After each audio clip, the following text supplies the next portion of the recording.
We are in a bit of a slow season in sports. There's stuff going on, but not a ton of stuff. But that doesn't mean we can stop paying attention. In fact, this is the time when we have to pay the most attention.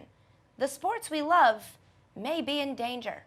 And while everyone is kicking their feet up and sipping on lemonade, it's up to us here at Garbage Time to assess some of the risks out there and let you guys know what's worth worrying about. So first up, with so many things out there to distract athletes, social media, personal logos, Johnny Manziel, it can be hard for them to focus on sports. But according to the New York Post this week, there's one distraction that's more dangerous than all the rest.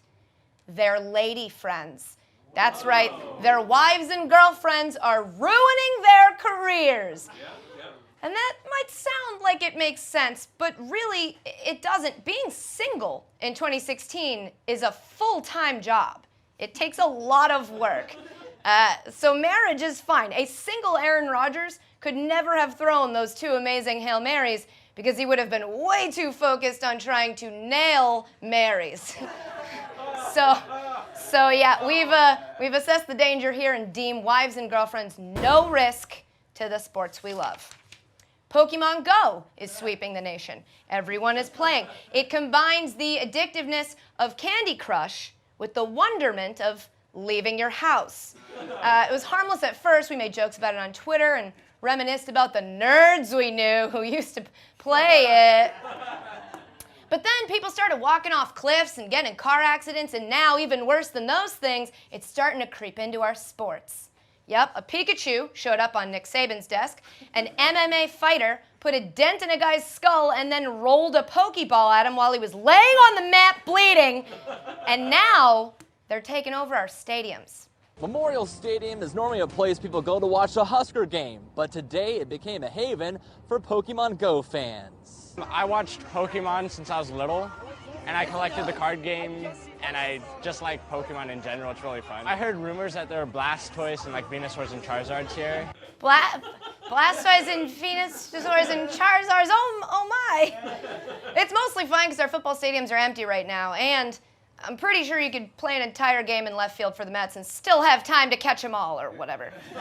So we will say Pokemon Go in athletic venues poses a Pokemon low risk to sports. Puns rolling. You can love two things separately and also not love them together, like hot dogs and pizza. Ew. Or NKOTBSB. Ew again. I love athletes. I love reality dating shows. I hate this. Travis Kelce is here, NFL superstar, and now the subject of an e-reality show. The show is called Catching Kelce. Hello. They line up 50 gals for you, and your friends help pick these women? They help me make the decision. So the premiere is on E on October 5th, Wednesday. Right. Oh, great. Great. Another new sports show on Wednesday nights. More importantly, guys, I thought we were done with the athletes on dating shows thing. Didn't we all watch Ocho Cinco, The Ultimate Catch? Yeah. That's a trick question because no, none of us watched Ocho Cinco, The Ultimate Catch. That's my point. It's bad enough when athletes do these reality dating shows once their careers are basically over. Ocho Cinco, Jesse Palmer, Jordan Rogers, we'll put career in air quotes. But Kelce is a legit player right now. We should be worried about how this will affect him. And, I mean, look what it's doing to him already. Once we get him in the house, I select one for like a big group date, and that's where the strategy comes in. Because from there, the one that I pick for the group date has to go around and see who she wants to bring along with her. And that's where the strategy comes in. Because she doesn't. And all the yapping in the house gets going. So. all those hens yapping. It's a very modern. Broads, am I right? Well, they're the worst. Not good, Kelce. So we are going to deem current athletes doing dating shows high risk, which is also probably what a medical professional would deem that house. Lastly, you know how sometimes a thing happens and the result or consequence of that thing isn't what you expected? Sometimes it's a good thing, like when you get bit by a spider and it hurts, but then you turn into a cool superhuman spider dude. But other times, that unexpected thing is really, really bad. Baylor football fans have been a happy bunch the last few years, filling up McLean Stadium and making the home field advantage just that for the Bears as they've battled for Big 12 championships. There were many who thought that run of support would take a hit this year after a rough offseason for the program.